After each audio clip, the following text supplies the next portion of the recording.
Hey guys, it's Megan. Welcome back to another video in our library that is packed up. Sorry for the mess, but this is where we're at. So that's why, we definitely need all the caffeine. This is my drink of the video. Okay, today we're talking inventory. Now, I'm by no means an inventory expert. I'm just going to tell you what I do for inventory in hopes that it will help you.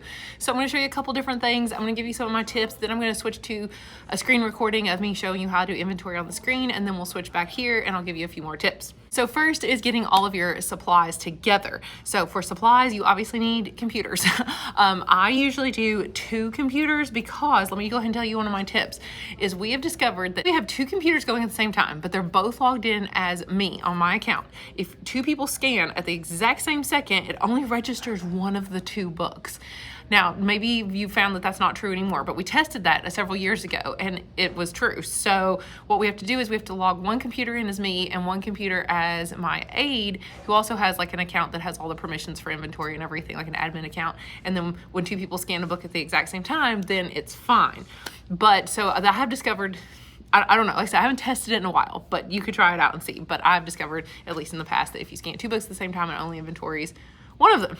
At least that's what we found. So you can then get your scanners ready. Now, at my library, we only have one wireless scanner. It's from Follett. And the thing is, it does have to be charged every so often. So it's not going to make it the whole day. We have long class periods here, like 1.5 hour long class periods. I think it would make it through like 1 or 1.5 class periods. Like it didn't make it through a half a day. And then we'd have to stop and recharge it. So it also, makes annoying noises and things as well sometimes. And sometimes it disconnects and then it like reconnects and you have to wait for it. So while it's handy to have a wireless scanner, I feel like it's almost just as handy to use a good old wireless or wired scanner. So my TAs really liked the wireless one. But like I said, when I did inventory one time, all by myself, by the way, I should mention, during the pandemic times, and I had no TAs.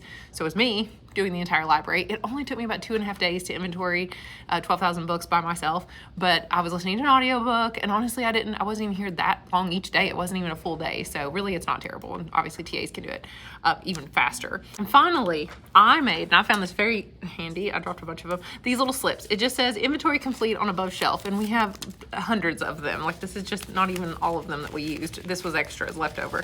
But what we did is we realized that one year when I had library TAs help me, I had so many TAs.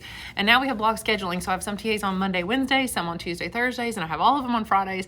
And some people started at one section, like maybe the first hour class started on romance, and then I had another TA that started on reality, and then the next group came in and they finished some of those, but not all of them. And anyway, it was really hard to keep track of what had been inventoried, and we would wind up like missing a shelf entirely or something. So we started taping these to every single shelf. Just under every shelf we would tape this. And yes, it gets to look ridiculous with one on every shelf, but it really works because like if a TA leaves off, not even finishing an entire bookcase and then the bell rings, that we would know exactly which shelf, they had done. Maybe they just didn't do the bottom shelf yet. So it was really handy. We put them in the back storage rooms. We put them everywhere on every single shelf that could have a book on it. We also made a sign for our library cart that said, do not put books on the shelf unless they've been inventoried. But I'll tell you more about that later because it turns out I was kind of wrong and didn't really need that sign. Now let's talk about how to set up everything in Destiny because once you've got your computers, your scanners, and these little notes, that's really all I can think of. And now you are ready to set up your inventory in Destiny. So future Megan, why don't you talk to us about that? Okay, I realize this part is actually going to be super short, so I'm not going to screen record my entire process. I'm just going to record my screen on this camera because it's going to be very, very short. Basically, you go right here. Oh, no, you go right here to admin, inventory. And of course, this is if you use Follett Destiny. And it takes a second to load. And then what you would do is there will be a button that says start new inventory. Oh, here it is, start new. And that's what you do. You start a new inventory. Now, some people will inventory different sections. I wish I could show you, but it won't let me. Here we go. Maybe if I look here. No, why won't it let me see other inventories? Oh, completed. Here we go. Let me show you this. So in the past, what our previous librarian did before me is she would do different sections. And you can see she like named them different things. So if you wanted to, you could do one section at a time. You could do historical fiction if you are, genreified or whatever. She had Dewey Decimal still back then, so she did like the 200s, the 300s, whatever. But you can see these records go back really far.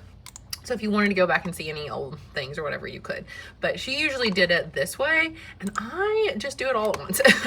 But I guess why does that say started by none? That's weird. Maybe this is our old 9th grade school and we had a different school. I don't know, strange. Anyway, that is basically it. You can just go back and see all of the old records. I was gonna try to see where all mine were. here's the ones that I did right here. I just called them like inventory, library inventory. I put the year. That was about it. 1,600 marked lost. I don't know why that says that. That's really weird. Did we skip a bunch of books? I don't know. It's way more than usual too here. Weird. Anyway, you can then, once you finish your inventory, so you scan, this is what we're doing right now, is this one, the one that's in progress. Oh, it'll even show you like, here's how many copies that I have, here's how many are accounted for, I only have 44 right now that are unaccounted for, so that's exciting. And then there's my total copies, of course, in my collection, which is literally that. You can go ahead and see the details of the unaccounted for. This is how you see which ones are, these are the 44 that are still marked lost, and you could print these, printable. You could just print this and go and check and see if they're on your shelf and just see if they were just skipped during inventory. Like I said, maybe the TAs just kind of missed them. It's very possible they just didn't see them. So you could do that. You could double check everything. And then you could finally mark these as truly lost if they are actually lost. That's pretty much the process. And then right here is where you just make sure, whatever you do, make sure this cursor is clicked in this box, because if this cursor is not clicked in this box and it's out here, it's not blinking there, it won't scan the book. So there you go. Technically you can just upload barcodes. I've never done that, but there it is. So yes, there's the process. And then when you're done, you can click finalize whenever you are actually ready to do so. And this is the number that you're going to watch, and watch it go up and up and up, and see how many books are actually still, you know, unaccounted for. And this, by the way, oh, it takes you to that screen too, so that's kind of nice. This number starts at like maybe 20% when it first starts, because the books that are already accounted for will show up right here as well. So anything that's already like currently checked out to a student is already accounted for. So it might start at like 20%, and you're like, why is it starting at 20%? Well, that's why. Okay, we're back. Thank you, past Megan, or actually future Megan. We're back to me. Who knows what future Megan said to you there in that little video. But I've got some other tips, which is just before completing inventory, look through your list of lost books and just try to get as many of them back, you know, as possible. So the first tip I have for you is, we discovered that books checked out currently to students are marked as accounted for and not unaccounted for. And I may have mentioned this in the other part of the clip. I'm not sure. I probably did. But this was huge, because that means the ones that were still out, I didn't have to go and track them down to scan them for inventory. And I figured this out when it said like 99.5 of our books were turned in. But I knew that, like, you know, I don't know, 5% of our books were still checked out. And I thought, well, this doesn't make any sense. It says only 0.5 of our books are not here. It's because they were accounted for somewhere else in the building. So it really doesn't matter when you start inventory. Like, you don't have to wait till every single book is turned in at the end of the year. You could start it whenever, because the books that are still checked out are accounted for technically. So the 0.5 that we actually truly lost are just ones that were not checked out and they were not physically in this library. So really, you can start whenever. Also, I would suggest that before clicking complete inventory, that you look through the books that were truly marked as lost in the system that are so far have not showed up yet. And for example, I had 4 pages of books that had been marked lost.